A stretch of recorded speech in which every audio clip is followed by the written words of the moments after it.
Heyo, Firefighter Tiger here, co-host of the Public Safety Future Responders podcast with co-host Firefighter Ringback. Yeah.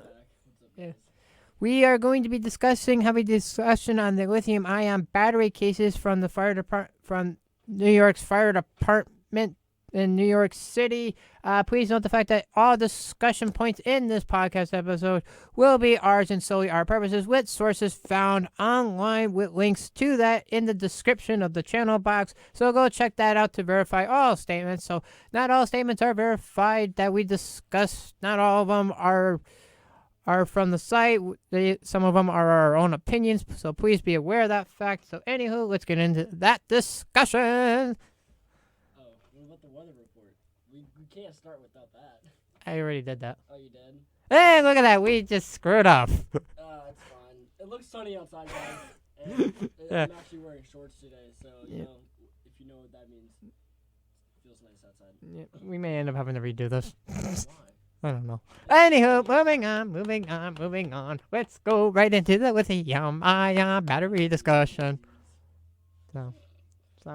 So lithium-ion batteries are used to power electric bicycles and scooters, and they have already sparked 25 fires that caused 36 injuries and 2 deaths in New York City this year. 4 times the number of fires linked to the batteries by this time last year, officials said on Friday. This is from NBC New York.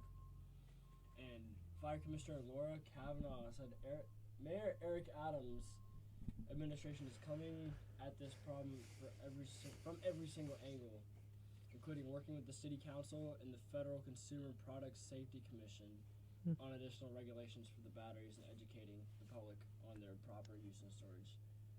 Again, that is from NBC New York. And from the New York City's website, we have a PDF that will list out the fact of always and never, listing out the always purchase and use devices certified by the national recognized testing laboratories, Underwriters Laboratory, and the most common laboratories, who always do the safety precautions so to keep us safe. Always follow the manufacturer's instruction for charging and storage. Always use the correct battery, cord, and power adapter. Plug directly into a wall electrical outlet for charging. Always keep batteries and devices at room temperature. And always store and or charge batteries away from anything flammable. Always keep away from heat sources. And always bring batteries to the New York City Battery Recycling Center, which you can find also on that website at nyc.gov/batteries. And folks, never use aftermarket or generic batteries or chargers. Never plug into a power strip or overload an outlet. Never overcharge or leave battery charging overnight. Never charge a battery or device under your pillow, on your bed, or near a couch, that because of flammability. Never leave an e-bikes or e-scooters unattended while charging. Always never block your primary way in or out of a room and or space. Place batteries in trash or recycling bin. It is illegal. So always take it. So if you're in the New York City area, if the battery dies and you can't charge it anymore, take it to the battery recycling center. Don't throw it in the trash because it is flammable. It can cause fires. We have seen numerous cases of it all throughout New York City and in different parts of the New York City boroughs and pretty much anywhere in New York. And folks, if you're not from the New York State area, these fires are only happening in the New York City area in the state of New York. So just be aware of that, folks. Because these batteries are, like, uncertified by, like, Underwriters Laboratory and stuff like that. So it's, like, it's mind-blowing to me because I have not seen, at least I haven't seen, like, anything outside of the tri-state area, like, at all. Not even, like, North Carolina, where I'm from, or Florida, or, you know, just there are a couple states out there. Utah, Nevada, however you want to say it. Anyways, yeah. So lithium-ion batteries really, they're super dangerous. It's not even just like the scooters and the bikes. It's the new electric cars now. It's like Elon. Let's thank Elon Musk. You know, that's such a great idea to put a battery pack inside of a car. At least that's my opinion. Yeah. It's efficient, but what happens if the cells are broken? What happens then? You know, Firefighter Tiger and I are on the scene of a Tesla fire, or, you know, even the hybrid vehicles.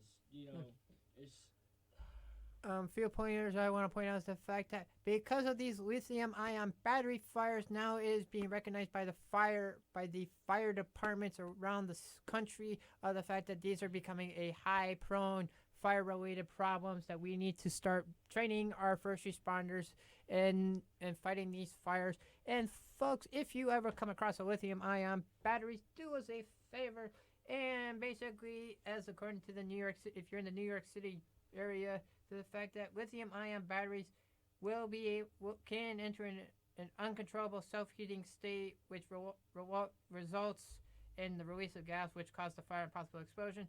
And folks, if you see the fire, leave the area, close the door, and call 911. Do not use fire extinguishers because apparently it's been found the fact that fire extinguishers do not work on the lithium-ion battery fire.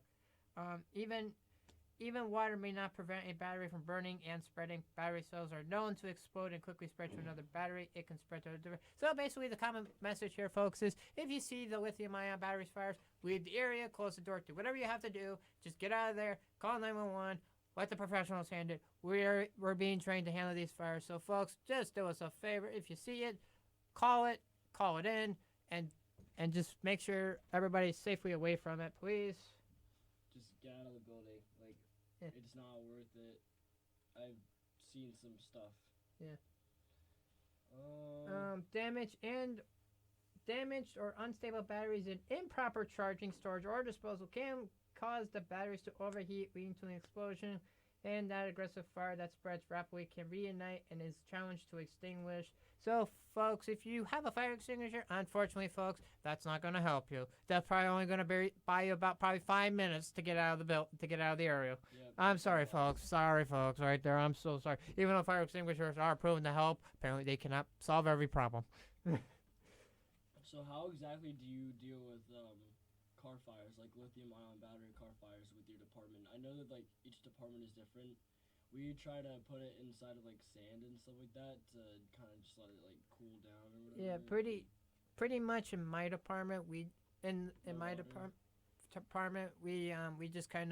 just put a fog nozzle on it and just kind of like fog the car, and then if we're safely able to try to snip the wires from a car fire. Oh, you don't want to snip the orange wire because that's running high voltage. No, but we're getting actual being trained in the electric vehicles fire. So, folks, basically in the fire service, we are being trained to handle these fires because now they're starting to become a problem.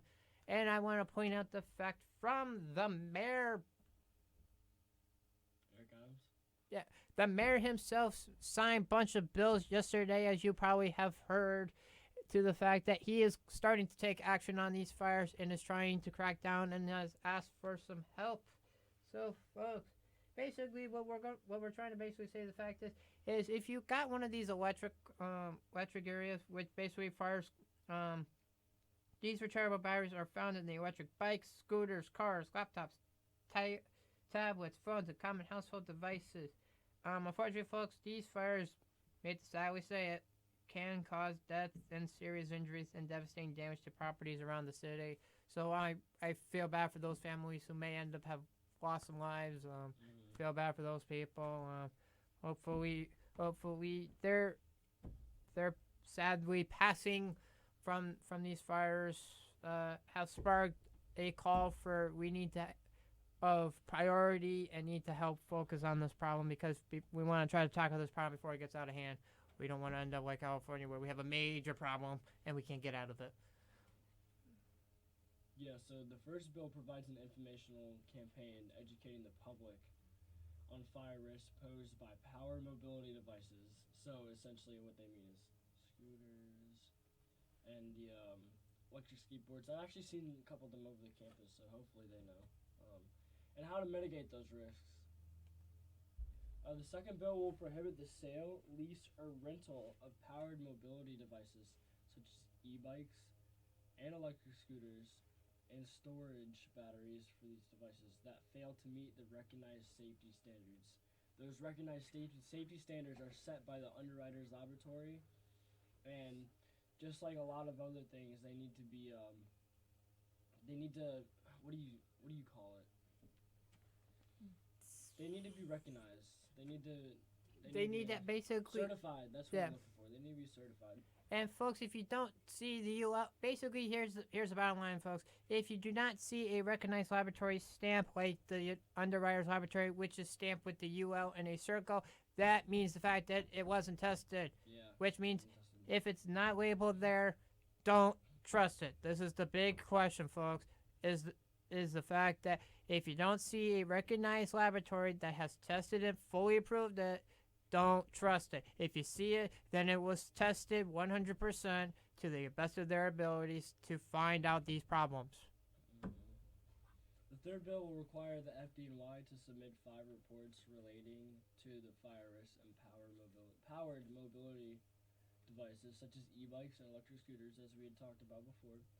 Reports will include data on fires during the previous year caused by these devices and recommendations for changes to change the administrative code to further decrease fire risk. The fourth bill will require the DCWP, I have no clue what that is, in consultation with the FDNY to publish materials that provide guidance on safe use and storage of power mobility devices for the public. And folks, from if you're in the fire department of New York City, FDNY smart states the fact of to be smart on some of their safety tips when purchasing devices for the lithium-ion battery devices. Be sure that the equipment, like I said before, has the Underwriters Laboratory mark. The UL marks shows that the product has been safely tested. If it does not have that, folks, don't buy it. Get rid of it if you already bought it. And then follow the manufacturer's instructions for charging and storage. Do not charge your device under your pillow, on your bed, or on a couch. Always use the manufacturer's cord and power adapter made specifically for that device, because not every cord from different manufacturers work together, folks. And then, of course, keep batteries and devices at room temperature. Don't place in direct sunlight, or they can be flammable. Store batteries away from anything flammable. Well, just said that. And if a battery overheats or you notice an odor, change in shape, color, leaking, or odd noises from a device, discontinue use immediately. If safe to do so, move the device away from anything that can catch fire and call the 911 services. And then, of course, their recommended advice for battery disposal is putting the lithium-ion batteries in the trash or recycling at home is illegal. Don't do that. Recycle the batteries by taking them to a battery recycling location for disposal. And then, of course, the nyc.gov//batteries for disposal instructions is always the best option if you don't know where it is. And individually bag batteries or tape ends before disposing. Don't do that. If you don't tape the ends or individually bag them, you could have a flammable problem in your hands. Yeah. The fifth bill will prohibit the assembly or reconditioning of lithium-ion batteries using cells removed from the used storage batteries, and prohibit the sale of lithium-ion batteries that use cells removed from used storage batteries. So essentially, these plans focus on four key areas: promoting and incentivizing safe battery use, increasing education outreach to micro-mobility users, advocating for additional federal regulation of these devices, and expanding enforcement against high-risk situations. What do you think? To the fact that I applaud the mayor and I applaud the FDNY's efforts and actions that they're taking upon to be able to say, hey, we got a problem. We need to shut this down. We need to worry about this. We need to start we need to start solving this problem, because it's going to get out of hand if we don't do something about this. So I'm going to act bills. I'm going to do actions. I'm going to do bills. We're going to get the best training. We're going to do everything we can to try to fight these fires. Yep. And as a matter of fact, from the NBC4 in New York, from a February 25th article that was published back on February 24th.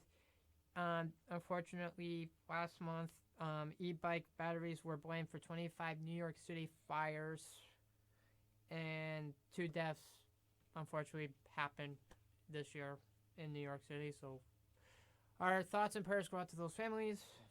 And now the FDNY is like, okay, we had 25 fires. This is what's causing the problem. We already had 2 deaths. We need to start taking action. What do we need to do to change Also, my article was from ABC7 New York, Mhm. if anybody's wondering. Just so I don't get into trouble. Yeah. Or anything. Yeah. It's a good article. Yeah. Mayor Adams signs bills aiming at preventing lithium-ion battery Yeah. fires. That's crazy. I would not want to be in a house.